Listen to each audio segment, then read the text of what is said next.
by step.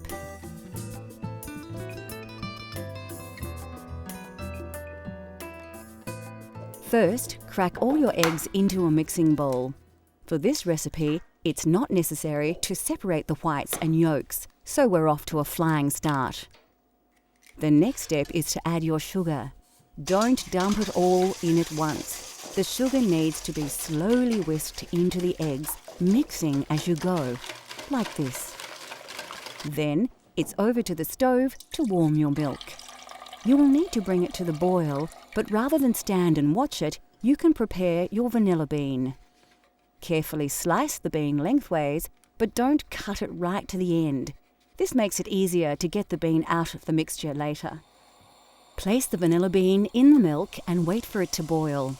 As the milk rises, take it off the heat and put it aside for the vanilla to infuse. Now it's time to make the caramel. All you need for caramel is sugar, water, and perfect timing. You will also need a dish or sink filled with water to cool the saucepan. Then it becomes a waiting game.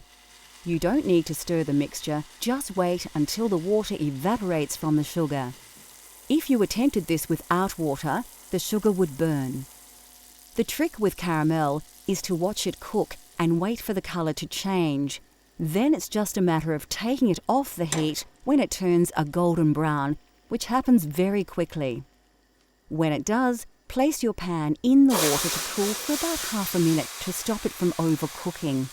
Then quickly pour the caramel into the base of each bowl before it begins to set. Go back to the eggs and sugar and whisk in the vanilla milk you made earlier.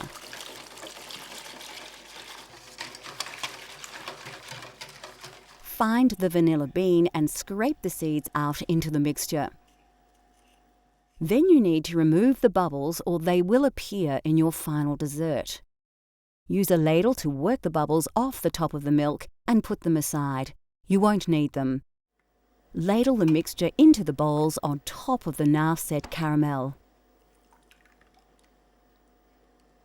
You'll notice we have the bowls in a bain-marie.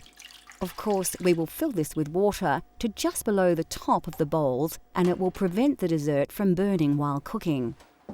Place the bain-marie in the oven at 180 degrees for about 40 minutes.